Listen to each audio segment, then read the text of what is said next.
তাদের নামের অক্ষর এস থেকে শুরু, তাদের কিছু কিছু বৈশিষ্ট্য দেখা যায়। কিরকম বৈশিষ্ট্য?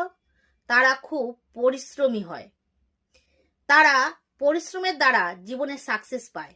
সময়ের সাথে সাথে চট করে তাদের জীবনে সাকসেস কিন্তু আসে না, অনেক পরিশ্রম করার পরে তবেই তার জীবনে সাকসেস আসে। এরা খুব লোককে ভালোবাসতে পারে, ভালোবাসেও, কিন্তু এদের পিছনে যখন মানুষ নানা রকম খোঁচা দেয়, খারাপ কথা বলে, তার ক্ষতি করার চেষ্টা করে, তখন কিন্তু সেই মানুষগুলোর কাছ থেকে কিন্তু সে সরে আসে এবং জবাব দেওয়ার চেষ্টা করে।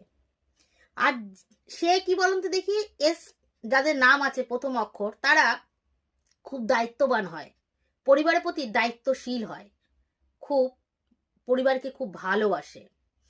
আর যদি কাউকে ভালোবাসে অবশ্যই মন দিয়ে ভালোবাসবে, কিন্তু সেই ভালোবাসায় যদি আঘাত আসে, কেউ যদি তাকে আঘাত দেয়, সেই ভালোবাসার দিকে সে ফিরেও তাকায় না, তখন সেই ব্যক্তি তার কাছে ঘৃণার ব্যক্তি হয়ে যায়। সে পরে যদি ফিরেও আসতে চায় তার জীবনে, বা সে প্রুভ করে যে না আমি ভালো হয়ে গেছি, তবুও সে সেই ব্যক্তিকে তার কাছে জায়গা দিতে চায় না। তাই জন্য এস যাদের নাম এর অক্ষর, তারা খুব ভালো মনের মানুষ হয়, ভালোর ভালো মন্দের জম।